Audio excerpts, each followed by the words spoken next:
Hello students.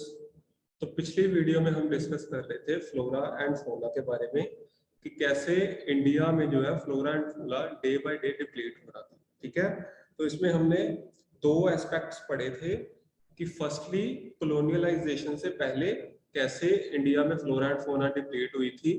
जैसे वो railway का स्ट्रक्चर वो उन्होंने बनाया था, ठीक है, रेलवे ट्रैक्स बनाए थे, तो उनके नीचे जो बेस था वो वुड का बन रहा था। ठीक है, उसके बाद में उन्होंने ऐसी क्रॉप्स मींस कि उन्होंने ब्रिटिशर्स ने ऐसी क्रॉप्स जो थी लगाई कि जो थी कमर्शियली उनको काफी पैसे दे सकती थी, बट उससे क्या था, हमारा जो डेंस फॉरेस्ट थे उनको उन्होंने डिप्लीट किया।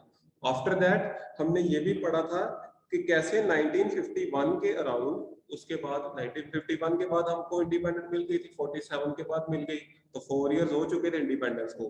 तो हमने क्या किया था, वी आर डेवलपिंग कंट्री, तो डेवलपमेंट के लिए हमने कई सारे प्रोजेक्ट्स लगाए थे, जिसकी वजह से 5000 स्क्वायर किलोमीटर का जो फॉरेस्ट एरिया था उसको हमने डिप्लीट किया था। कई सारे ऐसे डैम्स बनाए थे, कई ऐसे प्रोजेक्ट्स बनाए थे, ये जो यहाँ पे लिखे हुए हैं, Narmada Sagar project in Madhya Pradesh. Okay, इसके साथ साथ में 40,000 hectares of forest mining is another important reserve in West Bengal is serious threatened to the disturb the natural habitat of many other species।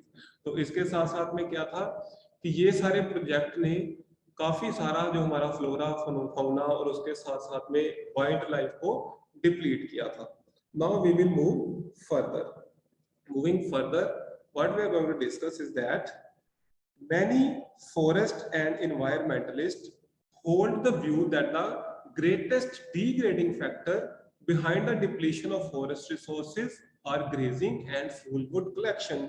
ठीक है, so this is the simplest possible definition is that, ये तो आपको पता ही है कि grazing जो थी, ओवर ग्रेजिंग, जो पशु जो है, जानवर जो है, जहाँ पे वो चारा चरते हैं वहां पे ग्रेजिंग करते हैं उसको। ठीक है, fuel wood collection, fuel wood collection का मीनिंग क्या है कि जो हमारी डेली नीड्स थी, कई ऐसी जो ट्राइबल कम्युनिटीज हैं जो कि फॉरेस्ट के पास रहती हैं, फॉरेस्ट के आउटस्किट्स में रहती हैं, ठीक है, कंट्री साइड में रहती हैं या फिर सिटी के आउटस्किट्स में रहती हैं, वो सारी कम्युनिटीज क्या है कि अपने फ्यूल और फोडर के लिए किस पे डिपेंड है, फॉरेस्ट पे डिपेंड थी। ठीक है, तो इसी वजह से ग्रेजिंग ने, ओवर ग्रेजिंग ने भी हमारे डेंस फॉरेस्ट को डिप्लीट किया है। With this fuel wood collection ने भी, फ्यूल वुड मींस फ्यूल और फोडर जो था। ठीक है, जो भी कम्युनिटीज फ्यूल के लिए लकड़ी के ऊपर जो खाना बनाते हैं, ठीक है, वो लोग, और साथ में फोडर क्या है, फोडर मीनिंग्स कि जो उनके पशु थे, जानवर थे, वो वहां से जाकर अपनी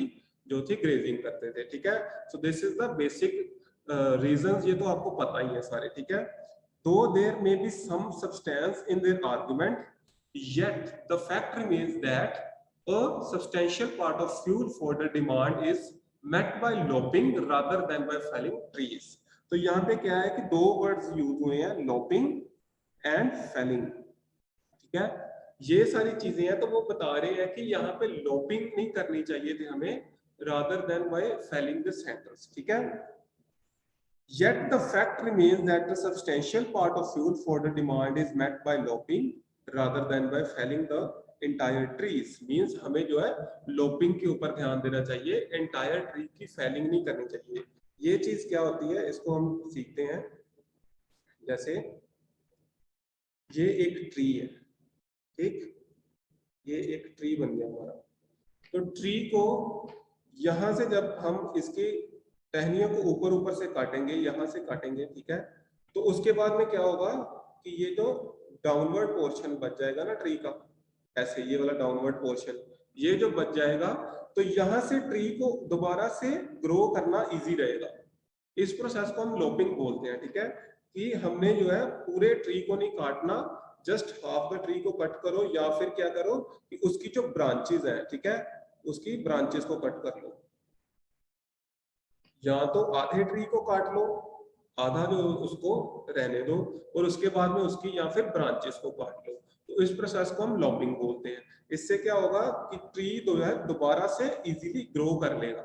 लेकिन अगर यही हम प्रोसेस ऐसे फॉलो करते हैं कि देखो यहाँ पे ट्री बन गया, और ट्री को हमने क्या किया, यहां से रूट से ही, यहाँ पे हमने इसको रूट से ही निकाल लिया, और अगर हमने इसको रूट से ही कट कर देंगे तो उसके बाद क्या होगा कि it will be a longer process जो कि ट्री को ग्रो करने में लगेगा, तो काफी ज्यादा जो है उसको टाइम पीरियड जाएगा, ठीक है। So we have to move to this process. Moving further, the forest ecosystems are repository of the some of the country's most valuable forest products, minerals and other resources that meet the demand of the rapidly expanding industrial urban economies, ठीक है। Industrial urban economies क्या है? ऐसी development जो कि हमारी urbanisation कर रही है, ठीक है। मींस कि सिटी लाइफ को प्रमोट कर रही है। वो क्या करेंगे कि जहां पे भी उनको जंगल दिखेंगे उनको डिप्लीट करेंगे, वहां पे ऐसी अर्बन सोसाइटीज बनाएंगे या फिर ऐसे अर्बन प्रोजेक्ट्स लगेंगे, इंडस्ट्रियलाइज्ड प्रोजेक्ट लगेंगे, जिससे क्या होगा कि इकोनॉमी तो बूस्ट अप होगी लेकिन फ्लोरा एंड फौना डिप्लीट हो जाएगा। These protected areas thus mean different things to different people and therein lies the fertile ground for conflicts, ठीक है। अब आपको पता है जो ट्राइबल कम्युनिटीज है हमारी, वो हमारी कल्चरल हेरिटेज होता है, ठीक है। उनको हमने प्रिजर्व करके रखना होता है। ट्राइबल कम्युनिटीज एक कंट्री का वेल्थ होता है, ठीक है। उसको हम ऐसे नहीं कर सकते कि ट्राइबल कम्युनिटीज को खत्म करवा दें हम या फिर इनको एक्सटिंक्ट करवा दें। तो उनका भी जो है ह्यूमन राइट्स होता है कि वो कहाँ पे रहते हैं? फॉरेस्ट में रहते हैं, तो उनको भी हमने प्रोटेक्ट करके रखना होता है। तो ऐसी कम्युनिटीज में आपस में कॉन्फ्लिक्ट होता है। कैसी कम्युनिटी में? इंडस्ट्रियल अर्बन इकोनॉमी में और ट्राइबल कम्युनिटीज में। तो इन दोनों कम्युनिटीज का आपस में कॉन्टिन्यूअसली कॉन्फ्लिक्ट चलता रहता है। नाउ अभी हमें एक आगे और चीज पढ़नी है कि हिमालय में डिप्लीट हो रहा था यू क्या है? एक ट्री का नाम है। The Himalayan you in trouble, okay.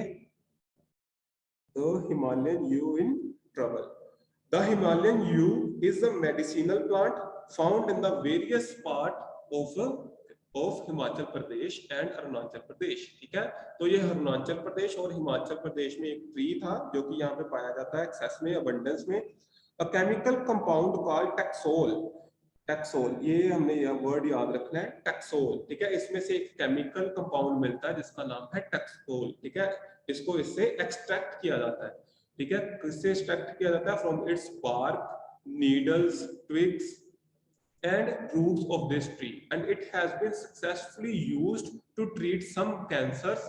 The drug is now the biggest selling anti-cancer drug in the whole world, ठीक है। तो ये जो इसके अंदर से टैक्सोल निकलता है वो एक ऐसा प्रोडक्ट है, ठीक है, ऐसा एक कंपाउंड है जो कि कैंसर को भी क्योर करने में सफिशिएंट है, ठीक है। वो कैंसर को भी क्योर कर सकता है। वो कौन से कैंसर को क्योर करता है? ब्रेस्ट कैंसर को, लंग्स के कैंसर को और ओवरियन कैंसर को ये क्योर कर सकता है, ठीक है। इसी वजह से ये पूरे वर्ल्ड में फेमस हो गया कि ये जो टैक्सोल यहाँ से मिल रहा है वो हमने इसको ज्यादा से ज्यादा एक्सट्रैक्ट करना है। अब किसी चीज को ज्यादा से ज्यादा एक्सट्रैक्ट करेंगे तो क्या होगा? सिंपली हमको पता है कि वो डिप्लीट होगी, ठीक है। तो इसी वजह से इसको भी एक्सेस में डिप्लीट किया गया। The species under great threat to over exploitation हुई, इस वजह से इसका जो है ये अब एक थ्रेट में है, ठीक है। इसका ओवर एक्सप्लोइटेशन हुआ है। Various part of Himachal Pradesh and Arunachal Pradesh में इसको जो है अब एक्सेस में डिप्लीशन हुआ था, ठीक है। तो ये एक सब टॉपिक था। Now coming back to our main topic, habitat destruction, hunting, poaching, over exploitation, environmental pollution, ठीक है। तो ये सारी चीजें, poisoning and forest fires and factors, तो ये सारी चीजें क्या है कि इन सारी चीजों से फॉरेस्ट डिप्लीट हो रहा है, ठीक है।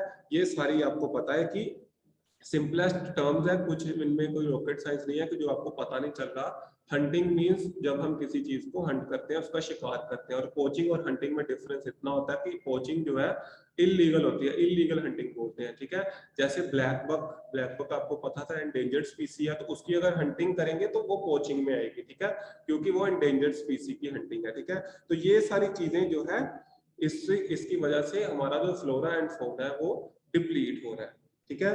मूविंग फर्दर, इसके साथ साथ में over population in the third world countries is often called as the cause of the environmental degradation, ठीक है। अब इसके साथ साथ में over population in third world countries. Third world countries कौन सी है? ये ऑर्थोडॉक्स टर्म है that has been using for the developing countries. तो डेवलपिंग कंट्रीज के लिए जो टर्म यूज होती थी पहले वो थी थर्ड वर्ल्ड कंट्रीज, जिसमें हमारी साउथ एशियन कंट्रीज भी आती हैं, जैसे इंडिया, बांग्लादेश, पाकिस्तान, ठीक है, भूटान, ये सारी हमारी थर्ड वर्ल्ड कंट्रीज में आती हैं। तो यहाँ पे क्या था, पॉपुलेशन इंक्रीज की वजह से, ओवर पॉपुलेशन की वजह से भी वहां पे डिप्लीशन हुआ था फ्लोरा एंड फौना का।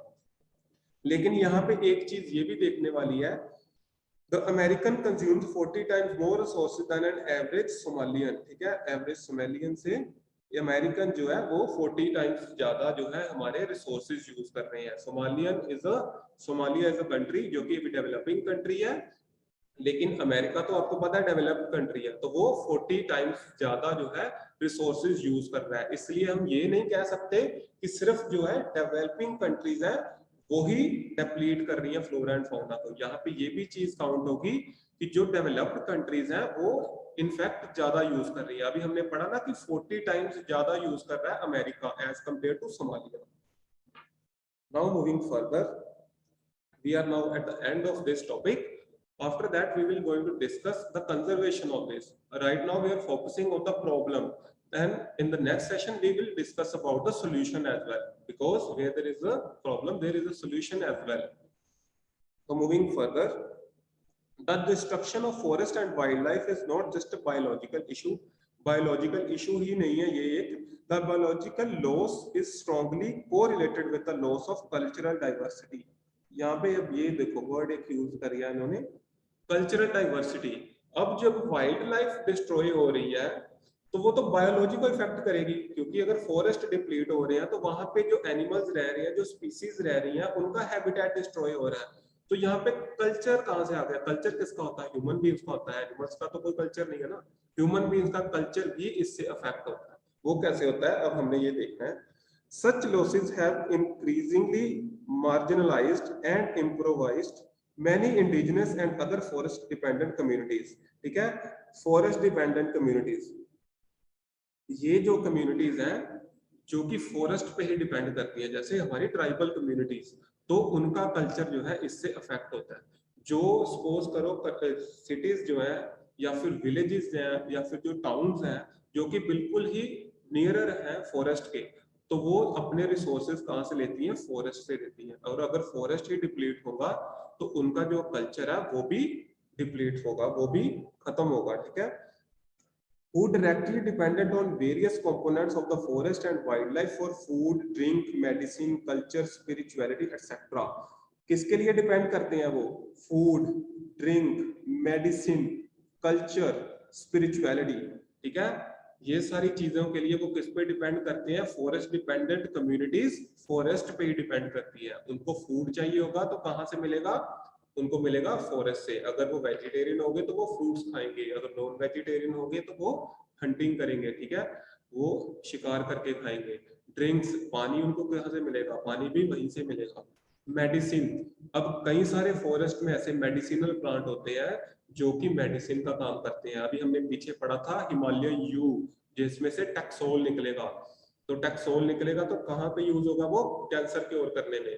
ये तो साइंटिफिक टर्म्स है ना, जो अभी साइंटिफिक हमारी डेवलपमेंट हो रही है। लेकिन जो ट्राइबल कम्युनिटीज होती है उनको ऑलरेडी पता ही होता है कि कौन सा जो है प्लांट है वो मेडिसिनल प्लांट है और हमारी किसके लिए वो यूज हो सकता है। आफ्टर दैट कल्चर, उनका कल्चर भी स्ट्रांगली अफेक्ट करता है फ्लोरा और फौना पे, वाइल्ड लाइफ पे। ठीक है, वो रिचुअल्स ऐसे मानते हैं, ठीक है, उनको अपना भगवान मानते हैं फॉरेस्ट को ही। आफ्टर दैट स्पिरिचुअलिटी, स्पिरिचुअलिटी कई ऐसी ट्राइबल कम्युनिटीज हैं जो फॉरेस्ट में जाके तपस्या करते हैं, ठीक है, तो उनकी स्पिरिचुअलिटी उसी पे ही डिपेंडेंट होती है। Within the poor, women are affected more than men in many species societies. Women bear the major responsibility of collection of fuel, fodder, water and other basic substances needs. ठीक है, अब यहाँ पे poor communities जो है वहां पे क्या होगा कि जो वुमेन है वो ज्यादा अफेक्ट होती है एज कंपेयर टू मैन, क्योंकि आपको पता है कि जो कंजर्वेटिव थॉट वाले जो ऑर्थोडॉक्स लोग हैं, ठीक है, जो अभी वेल एजुकेटेड नहीं है, तो वही लोग जो है फॉरेस्ट डिपेंडेंट कम्युनिटीज है, ज्यादातर जो फूडर उनका है वो कहाँ से आ रहा है, फॉरेस्ट से आ रहा है। तो फॉरेस्ट में जो ट्राइबल कम्युनिटीज है वहां पे एजुकेशन थोड़ी पहुंची होती है, तो वहां पे क्या होता है कि वुमेन के ऊपर ज्यादा अफेक्ट होता है इस चीज का। कैसे इफेक्ट होता है कि जैसे अभी सपोज करो कि वुमेन को वो कहते हैं कि हाउस होल्ड या फिर हाउस कोर्स जो भी है वो वुमेन करेंगी, तो वुमेन को क्या करना पड़ेगा, उनको घर में केयर टेक करनी पड़ती है चिल्ड्रन की, ठीक है। इसके साथ साथ में उनको घर का जो भी काम है, जैसे पानी लेके आना, तो पानी लेने के लिए सपोज उनको किसी जगह पे 5 किलोमीटर का डिस्टेंस कवर करना पड़ रहा है, लेकिन after that because of the depletion of forest, तो वाटर जो वेटलैंड था जहां से वो पानी लेके आ रहे थे वो भी सूख गया, ड्रॉट आ गया। उसकी वजह से क्या होगा कि अब उनको पानी लेने के लिए 10 किलोमीटर का डिस्टेंस कवर करना पड़ेगा। सो डिस्टेंस इंक्रीज हो गया तो टाइम भी इंक्रीज होगा, टाइम इंक्रीज होगा तो उसके साथ साथ में उनके लिए टायरिंग ज्यादा होगा। जिसको 5 किलोमीटर चलना था वो 10 किलोमीटर चल रहा है, तो जा कौन रहा है, वुमेन जा रहा है, ठीक है। तो जो मेल मेंबर्स हैं उनके ऊपर तो बस एक ही रिस्पॉन्सिबिलिटी है कि आपने काम करना और घर में पैसे लेके आने हैं, ठीक है। बाकी जो सारा घर का काम है वो वुमेन करेंगी। तो इसी वजह से इन्होंने भी यहाँ पे लिखा है कि वुमेन ज्यादा अफेक्ट होती है, ठीक है। उनको घर में बच्चों की भी देखभाल करनी पड़ती है, care taking of their children, with this घर के काम करने। आफ्टर दैट उनके काफी हेल्थ इश्यूज भी होते हैं, उन हेल्थ इश्यूज के भी चलते उनका क्या है कि वो फ्लोरा एंड फौना जब डिप्लीट होगी तो उसी की वजह से उनका जो काम है और ज्यादा बढ़ेगा, वो और ज्यादा टायरिंग होगा। अगर उन्होंने खाना बनाना है उनके लिए उनको वुड चाहिए, तो वुड कहाँ से मिलेगी, फॉरेस्ट से मिलेगी। अगर फॉरेस्ट पहले 10 किलोमीटर तक था, अब डिप्लीट हो गया, आगे वाला तो सारा काट के उन्होंने यूज कर लिया, अब क्या करना पड़ेगा, ज्यादा डिस्टेंस कवर करना पड़ेगा, ज्यादा दूर जाना पड़ेगा। ज्यादा दूर जाके जितनी ज्यादा दूर जाएंगे उतना ज्यादा फॉरेस्ट भी डिप्लीट होगा, उनके लिए वुमेन्स के लिए प्रोसेस भी टायरिंग होगा और उनके लिए टाइम भी कम बचेगा। कम टाइम बचेगा तो वो घर जाके अपने बच्चों के केयर टेकिंग पे, अपब्रिंगिंग पे ध्यान नहीं दे सकेंगे। इससे क्या होगा कि उनका जो चाइल्ड होगा वो आगे चल के हमारे लिए एक लायबिलिटी हो जाएगा, रादर देन कि वो हमारा एक एसेट बन जाए, ठीक है। सो इस पूरे पैराग्राफ में यही था। तो आज जो है हमारा ये वाला टॉपिक यहाँ पे कंप्लीट होता है, ठीक है। तो इसके बाद में हमने नेक्स्ट टॉपिक जो हमारा नेक्स्ट सेशन में हमने कंटिन्यू करना है, that will be conservation of forest and wild life in India, ठीक है। ये वाला टॉपिक जो है हमने नेक्स्ट सेशन में टच करेंगे। अभी हमने यहाँ तक प्रॉब्लम्स को डिस्कस किया था। फर्स्ट भी हमने डिस्कस किया था कि जो स्पीसीज थे वो किस कैटेगरी में डिवाइडेड थी, वो 6 स्पीसीज की कैटेगरी थी, उसको हमने डिस्कस किया। आफ्टर दैट डिप्लीशन जो हो रहा था उसके बारे में, उसके क्या इफेक्ट हुए, क्या इफेक्ट हो सकते हैं, ये सारी चीजों को हमने आज तक डिस्कस कर लिया। In the next session we are going to focus on the solutions of this matter, right? The conservation of the forest and wildlife. So thank you so much, students. See you in the next session.